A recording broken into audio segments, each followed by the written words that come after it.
नमस्कार दोस्तों, आप सबका the mystery market YouTube channel में स्वागत है। आज हम SIP यानी सिस्टमैटिक इन्वेस्टमेंट प्लान के बारे में जानेंगे। इस वीडियो में हम SIP क्या होता है, SIP में निवेश के लिए कौन से डॉक्यूमेंट्स चाहिए, SIP में रिस्क क्या है, SIP के फ़ायदे और नुकसान और SIP कैसे शुरू करें, इस टॉपिक पर विस्तारपूर्वक चर्चा करेंगे। तो चलिए शुरू करते हैं। SIP क्या होता है? SIP एक निवेश योजना है जिसमें छोटी छोटी राशि से निवेश किया जा सकता है, जैसे कि 100 रुपये, 500 रुपये या 1000 रुपये से भी शुरुआत की जा सकती है। आप ज़्यादा पैसों से भी शुरुआत कर सकते हैं। इस योजना के ज़रिए म्यूचुअल फंड में निवेश किया जाता है। अगर किसी की मासिक आय कम है तो भी आप निवेश कर पाएंगे। इस योजना के तहत अंतराल में साप्ताहिक, मासिक, तिमाही, अर्धवार्षिक और वार्षिक में निवेश किया जा सकता है। आय के हिसाब से SIP तय किया जा सकता है। इससे SIP निवेशक अच्छी बचत कर सकते हैं। SIP में निवेश के लिए कौन से डॉक्यूमेंट्स चाहिए? SIP में निवेश के लिए Aadhaar card, PAN card, bank account, bank statement, passport size photo और चेकबुक की ज़रूरत होती है। ये सारे डॉक्यूमेंट्स होने पर आसानी से SIP में निवेश किया जा सकता है। इसके लिए ऑनलाइन एप्लीकेशन के ज़रिए या वेबसाइट के ज़रिए अकाउंट बनाकर निवेश कर सकते हैं। SIP में रिस्क क्या होती है? हर चीज़ में पैसा लगाने के बाद कुछ रिस्क तो होती ही है, उसी तरह यहाँ कुछ रिस्क की आशंका है। SIP की शुरुआत छोटे फंड से की जा सकती है, इसलिए इसमें ज़्यादा रिस्क की आशंका कुल मिलाकर ख़त्म हो जाती है। अगर किसी ऐसी कंपनी के SIP में निवेश किया जाए तो जो घाटे में चल रही है और मुनाफा नहीं कमा पा रही है, तो पैसे डूबने के चांसेस बढ़ जाते हैं। अगर SIP में निवेश कम वक्त के लिए किया जाए तो भी नुकसान हो सकता है। लंबे वक्त के लिए निवेश करने से नुकसान होने के चांसेस कम हो जाते हैं। अगर जारी SIP को 2 या 3 महीने में तोड़ दिया जाए तब इस SIP की प्रक्रिया पूरी न करने पर भी नुकसान हो सकता है। और अगर कंपनी को अचानक किसी क्राइसिस का सामना करना पड़ जाए तो नुकसान भी हो सकता है। अब SIP के फ़ायदे देखते हैं। SIP का सबसे पहला फ़ायदा तो ये है कि इस प्लान में इन्वेस्टमेंट करने के लिए आपको किसी बड़ी रकम की ज़रूरत नहीं होती और आप थोड़े पैसों में भी अपना निवेश शुरू कर सकते हैं। जैसे कि अगर आप SIP के ज़रिए हर महीने सिर्फ 2000 रुपये भी इन्वेस्टमेंट करते हैं तो 10 साल में ये पैसे आपको अच्छे रिटर्न दे सकते हैं। SIP में कंपाउंडिंग का फ़ायदा मिलता है। अगर लंबे वक्त के लिए निवेश करते हैं तो ज़्यादा मुनाफा होता है। अगर बाज़ार में रिटर्न बढ़ रहा है तो SIP निवेश बढ़ सकते हैं। इसमें चाहे तो बाज़ार में गिरावट आने पर SIP रोक भी सकते हैं। बाज़ार में फिर से सुधार हो तो SIP को दोबारा चालू कर सकते हैं। SIP ऑटो सुविधा भी बैंक से ले सकते हैं। इसमें कहीं आने जाने की ज़रूरत नहीं पड़ती। SIP का सबसे पहला फ़ायदा तो ये है कि SIP के ज़रिए निवेश करने में इन्वेस्टमेंट पीरियड और अमाउंट को लेकर फ्लेक्सिबिलिटी रहती है। यानी आप अपनी सुविधा अनुसार निवेश की अवधि मासिक, तिमाही या छमाही का ऑप्शन चुन सकते हैं। इसके अलावा जब भी आपको ज़रूरत पड़े आप इसे रोक भी सकते हैं और अपनी SIP से पैसा निकाल सकते हैं। जब आप समय समय पर निवेश करते हैं तो आपको रुपी कॉस्ट एवरेजिंग का फ़ायदा मिलता है।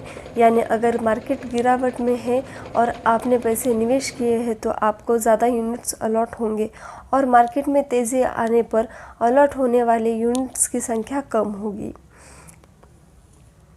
मार्केट में उतार चढ़ाव की स्थिति में भी आपका खर्च औसत बना रहता है, यानी मार्केट में गिरावट आने पर भी आप लॉस में नहीं जाते।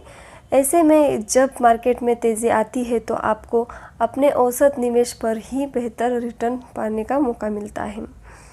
SIP में कंपाउंडिंग का फ़ायदा ज़बरदस्त मिलता है, इसलिए SIP लंबे समय के लिए की जानी चाहिए। ये जितना लंबे समय के लिए होगी आपको कंपाउंडिंग का फ़ायदा उतना ज़्यादा होगा। कंपाउंडिंग के तहत आपको केवल उसी रकम पर रिटर्न नहीं मिलता जिसे आपने निवेश किया है, बल्कि आपको पहले के मिले रिटर्न पर भी रिटर्न मिलता है। SIP के ज़रिए आप निश्चित समय के लिए बचत करना सीखते हैं, यानी आपको महीना, 2 महीने या 3 महीने में जो भी पैसा निवेश करना है उस रकम की बचत करने के बाद ही बाकी खर्च करते हैं।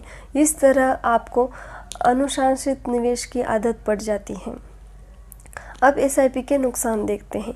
यदि हम बात करें SIP के नुकसान की तो यह तो हम सभी जानते हैं कि हर चीज़ के अपने कुछ फ़ायदे और कुछ नुकसान होते हैं। ऐसे में यह कुछ एसआईपी के नुकसान हैं जिसके बारे में आपको पता होना चाहिए। किसी भी कंपनी में निवेश करने के लिए आपको इससे पहले उस कंपनी के बारे में जानकारी होनी चाहिए तथा आपको अनुभव लेना चाहिए। यदि एसआईपी की कम अवधि के लिए किए जाए तो निवेश में ज़्यादा मुनाफा नहीं होता। एसआईपी करने के बाद भी नुकसान का रिस्क हमेशा बना रहता है। इसमें आपके खाते से हर महीने निश्चित राशि काटी जाएगी, जिसके लिए आपको आपके खाते में बैलेंस मेंटेन रखना होता है। यदि आपको अचानक पैसे की ज़रूरत पड़े और उस वक्त आपकी कंपनी जिसमें आपने निवेश किया है वह घाटे में चल रही है तो आपको नुकसान झेलना पड़ सकता है। यदि आप हर महीने नियमित रूप से तय राशि जमा नहीं कर सकते तो आपको हर महीना एसआईपी करना मुश्किल हो सकता है। यदि आपको किसी कारण एसआईपी नहीं भर पाए तो आपको नुकसान भी झेलना पड़ सकता है।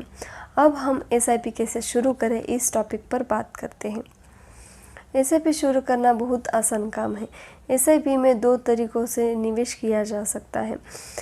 पहला डायरेक्ट प्लान और दूसरा रेगुलर प्लान। इसमें आसानी से निवेश करना शुरू किया जा सकता है। डायरेक्ट प्लान में कोई मिडिल मैन या कोई ब्रोकर नहीं होता। इसमें किसी भी कंपनी की योजना में डायरेक्ट एएमसी के ज़रिए निवेश कर सकते हैं।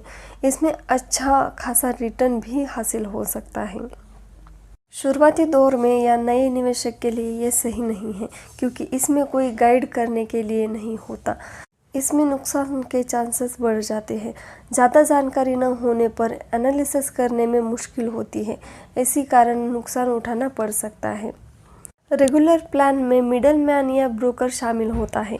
इसमें ब्रोकर एएमसी से स्कीम खरीद लेते हैं, जिसके बाद वे निवेशक के ज़रिए निवेश करते हैं।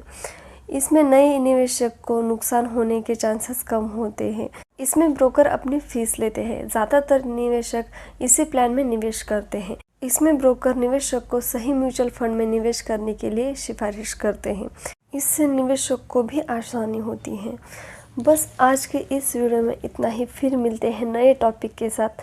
हमारा ये काम पसंद आया हो तो लाइक, शेयर और सब्सक्राइब करना न भूलें।